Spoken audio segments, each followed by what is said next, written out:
Sábado 8 de mayo, lección número 6, la simiente de Abraham, para memorizar. Mas vosotros sois linaje escogido, real sacerdocio, nación santa, pueblo adquirido por Dios, para que anunciéis las virtudes de aquel que os llamó de las tinieblas a su luz admirable.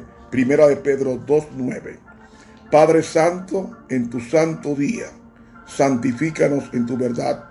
Tu palabra es verdad. En tu nombre santo. Amén. Para hoy sábado, segundo repaso. Tal como en el caso del antiguo Israel, en el tiempo del fin, el pueblo remanente de Dios no se distingue tanto por los errores que evita, como por las verdades que posee. El remanente de Dios en cualquier tiempo ha tenido la verdad, pero dicha verdad siempre ha sido enseñada en el contexto de la verdad presente. A medida que avanzaba el tiempo, Dios le fue revelando luz adicional a su remanente. Por ejemplo, la iglesia cristiana primitiva poseía un conjunto de verdades mayor que el que conoció Abraham. Sin embargo, esas verdades adicionales han estado siempre apoyadas en un fundamento arraigado en la antigüedad. El remanente de hoy, por ejemplo, reposa el séptimo día, sábado.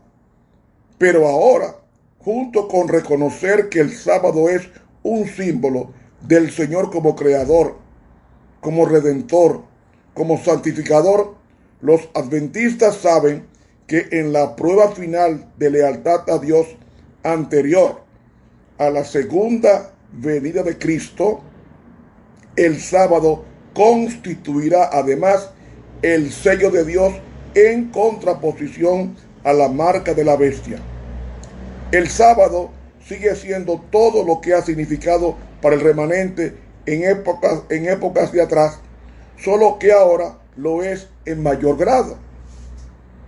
Al aferrarse al sábado, la iglesia remanente, lejos de haber inventado algo nuevo, está como Israel adhiriéndose a la luz que se originó en el Edén.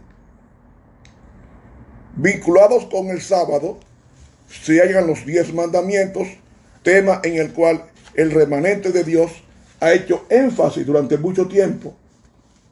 Si bien es cierto que la mayor parte de la cristiandad aparenta honrar los mandamientos, por lo menos de palabra, la violación del cuarto mandamiento anula aún eso.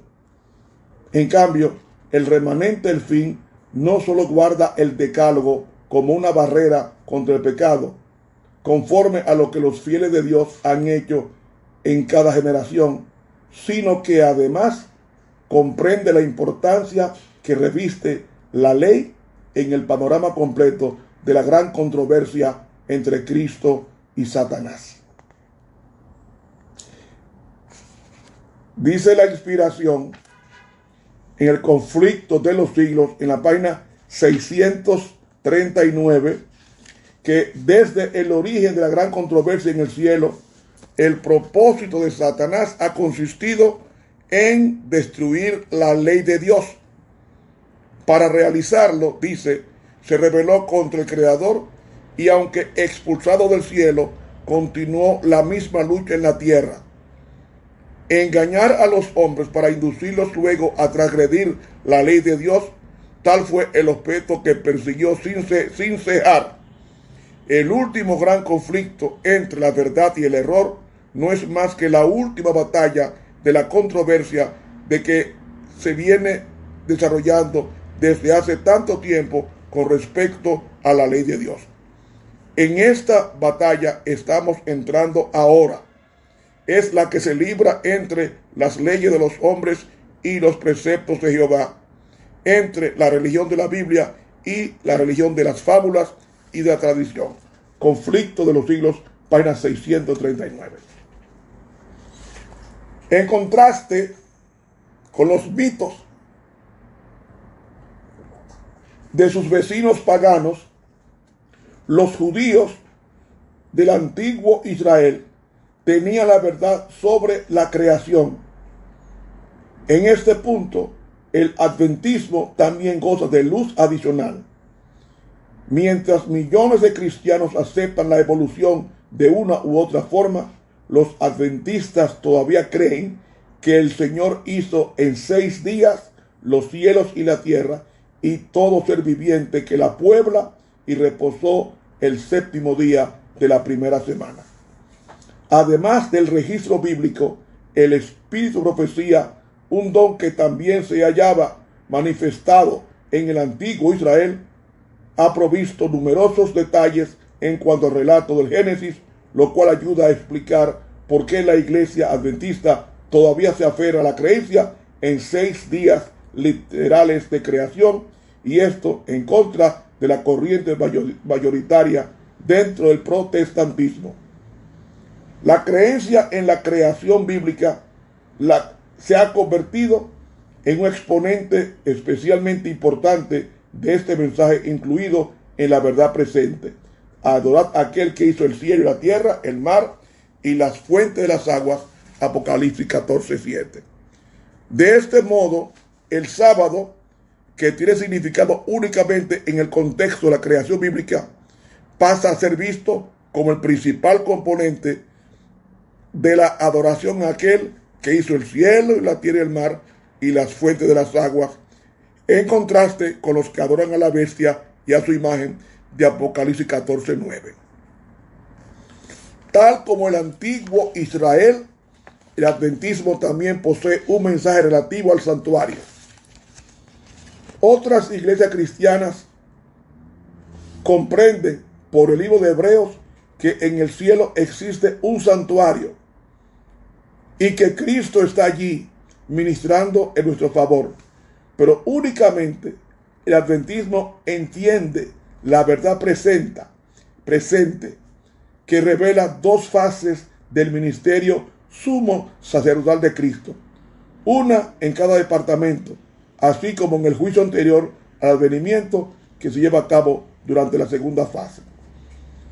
Es importante notar que el juicio anterior al advenimiento aparece después de tiempos y la mitad de un tiempo de Daniel 7:25.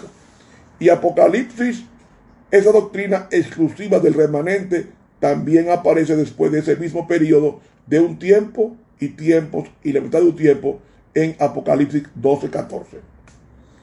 Si bien la comprensión de la importancia y naturaleza del ministerio sumo sacerdotal de Cristo que posee el adventismo es luz avanzada, de todos modos se halla arraigada en antiguas verdades que se remontan al santuario de Israel y a los servicios del templo, así como el primer animal que Adán sacrificó después de la caída. Otra enseñanza exclusiva del remanente actual, como en el tiempo de Israel, es el mensaje pro salud. En este aspecto también gozamos de mayor luz que la que poseía Israel. Hoy, en la cual tanto se estima la ciencia, el mensaje pro salud es el único aspecto del adventismo que la ciencia puede verificar. No podemos probar por medios científicos el estado de los muertos, el santuario, la segunda venida de Cristo. Sin embargo, la ciencia verifica continuamente nuestro mensaje relativo al alcohol, al tabaco, el vegetarianismo y la vida sana en general. Y una vez más, a semejanza de los hebreos, los adventistas se hallan más adelantados que sus vecinos en este campo, no porque hayan desarrollado verdades nuevas o innovadoras, sino porque han rescatado antiguas verdades del pasado. El adventismo comprende la gran controversia entre Cristo y Satanás.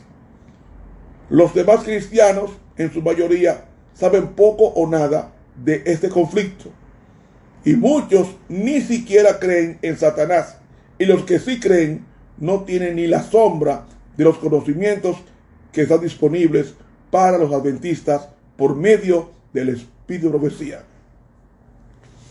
Dice la pluma inspirada con relación a Satanás en Primeros Escritos, página 145, Satanás fue una vez un ángel a quien se honraba en el cielo, el que seguía en orden a Cristo. Su semblante, como el de otros ángeles, era benigno y denotaba felicidad. Su frente alta y espaciosa indicaba poderosa inteligencia. Su figura era perfecta y su porte noble y majestuoso. Todo el cielo parecía estar en conmoción. Satanás, deseoso de exaltarse, no queriendo someterse a la voluntad de Jesús, sembraba insinuaciones contra el gobierno de Dios. Cuando Satanás se dio cuenta plena de que no había posibilidad de que regresase al favor de Dios, su malicia y su odio comenzaron a manifestarse. Consultó a sus ángeles y trazó un plan para seguir obrando contra el gobierno de Dios. Cuando Adán y Eva fueron puestos en el hermoso huerto, Satanás estaba haciendo planes para destruirlos. Primeros Escritos, páginas 145, 146. El gran conflicto es un antiguo tema bíblico que surge con especial claridad en uno de los libros más antiguos, el de Job. Lo que el adventismo posee en cuanto a este tema no es nueva luz, simplemente se trata de luz avanzada. Como nunca antes, a medida que esta controversia culmina al fin del tiempo, el tema emerge como verdad presente. Como punto final y de mayor importancia, diré que tal como en el antiguo Israel, el adventismo goza de mayor luz en lo referente al adventismo de Jesús. No solo su primera venida, cuyo anuncio era la misión específica del antiguo Israel, sino la segunda, que es el énfasis especial del adventismo. Porque si bien la segunda venida tiene significado solo si se la enseña sobre el fundamento de la primera. Así que Israel debía preparar el camino para la primera venida de Cristo. El adventismo para la segunda. El nombre que la iglesia escogió para sí, Iglesia Adventista del Séptimo Día, revela cuán importante es la segunda venida como razón de su existencia.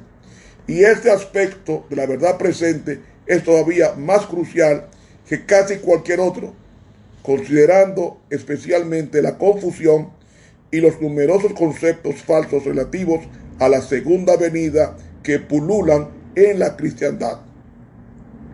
También en este punto, el adventismo ha sido bendecido con verdades que lo separan del resto del mundo. Claro, hay otras iglesias que poseen algunas de estas doctrinas, pero ninguna tiene la comprensión adicional de ellas que posee el adventismo.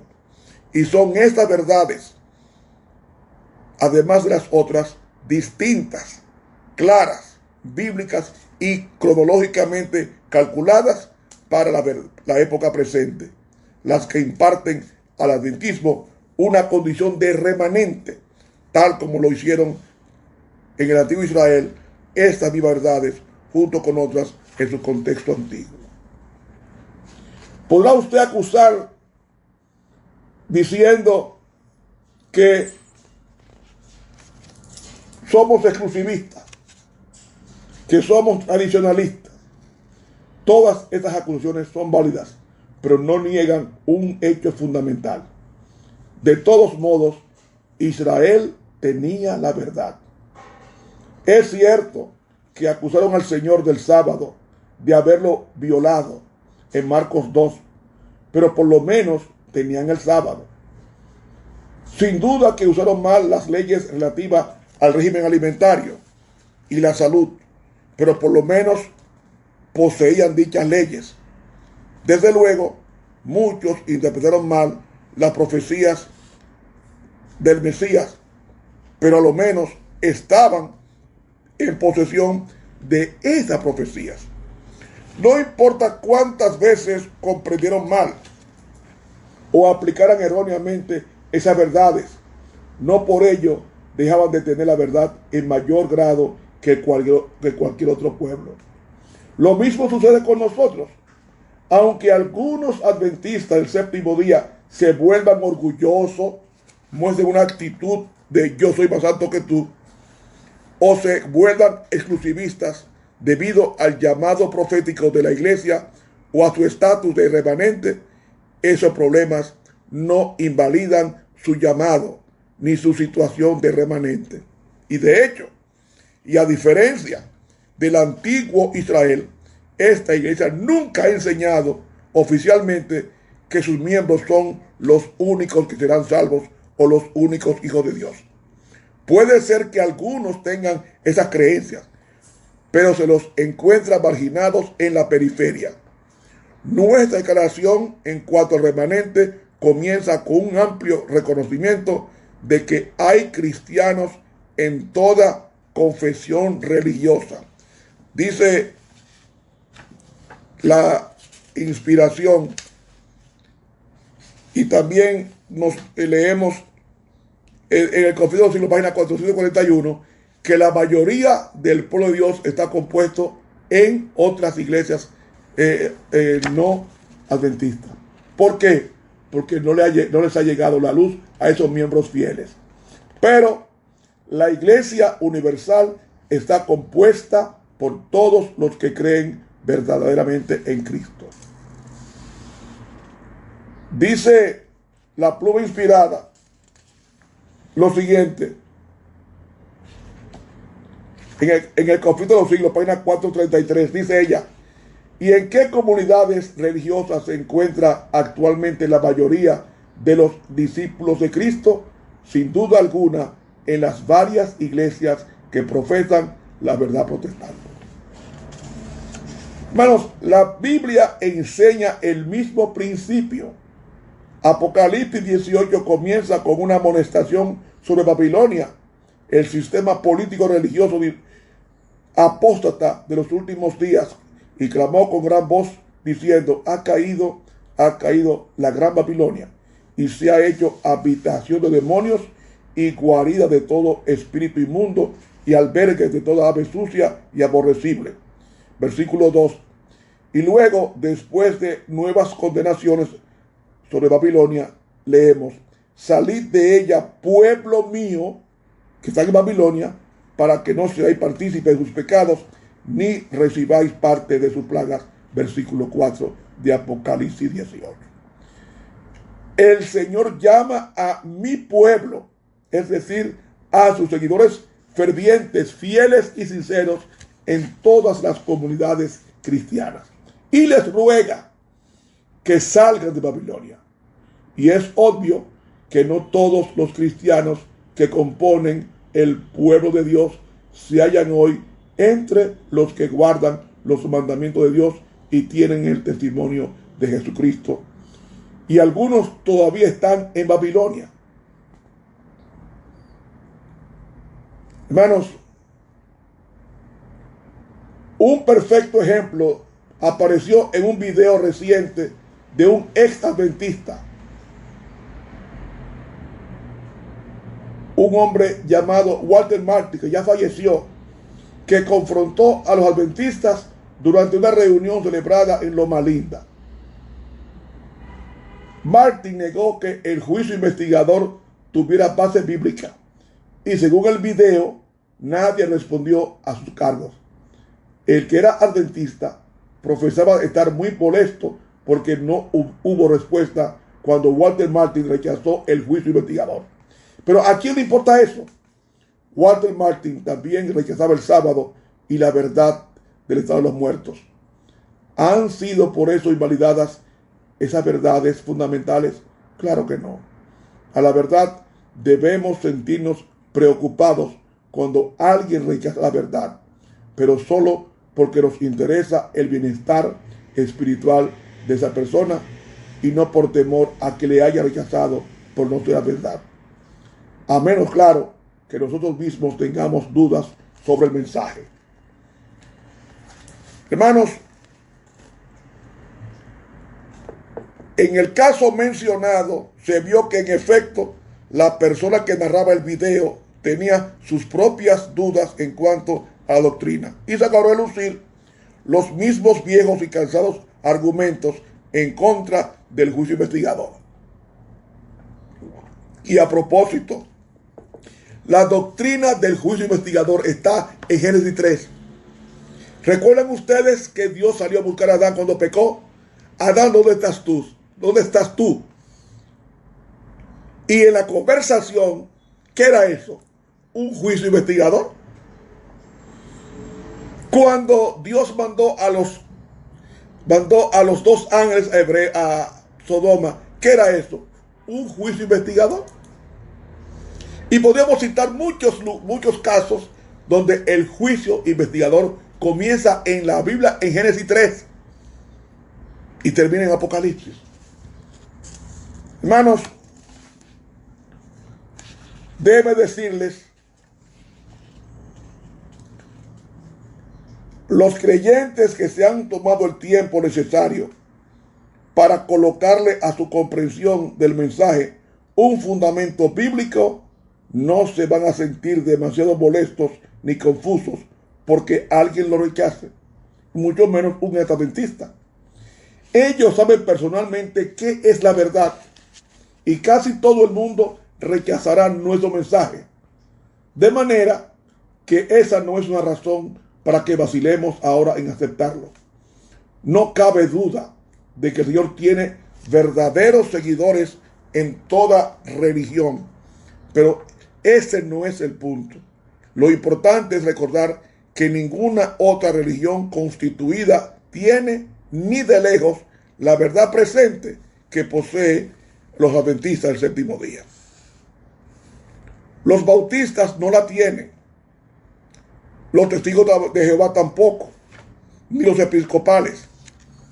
No la poseen los miembros de la Asamblea de Dios. Los seguidores de la ciencia cristiana tampoco. No la tienen los católicos, ni los metodistas, ni los de Moon, ni los mormones.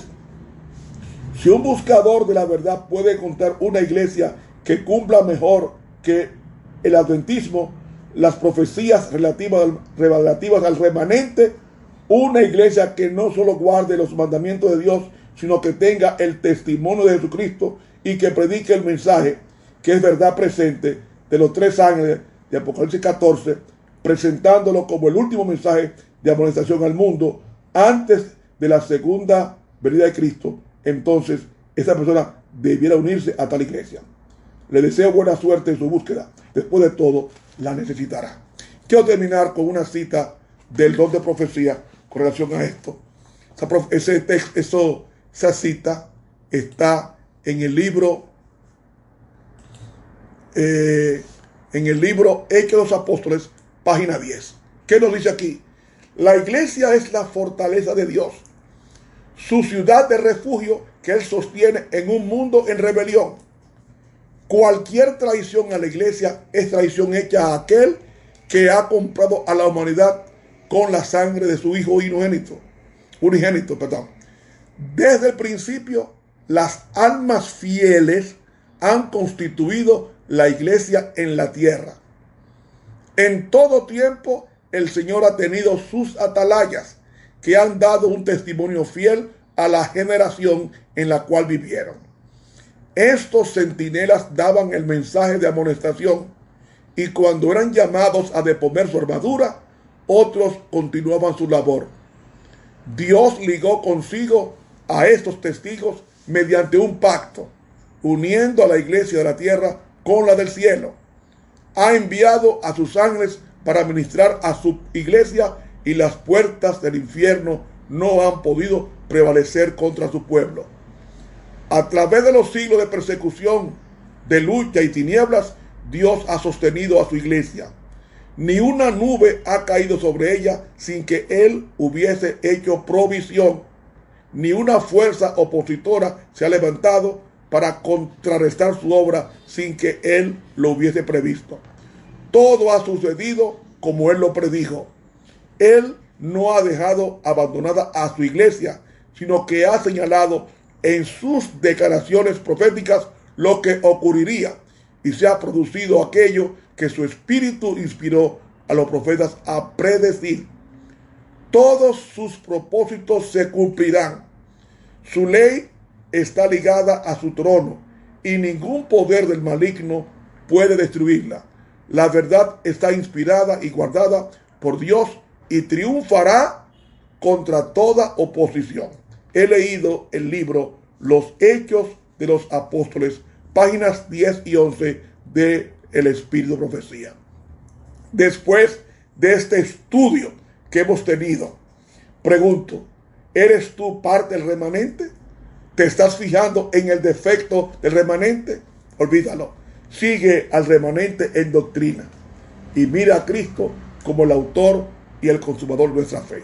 Que Dios nos bendiga y nos ayude a ser auténticos cristianos adventistas del séptimo día.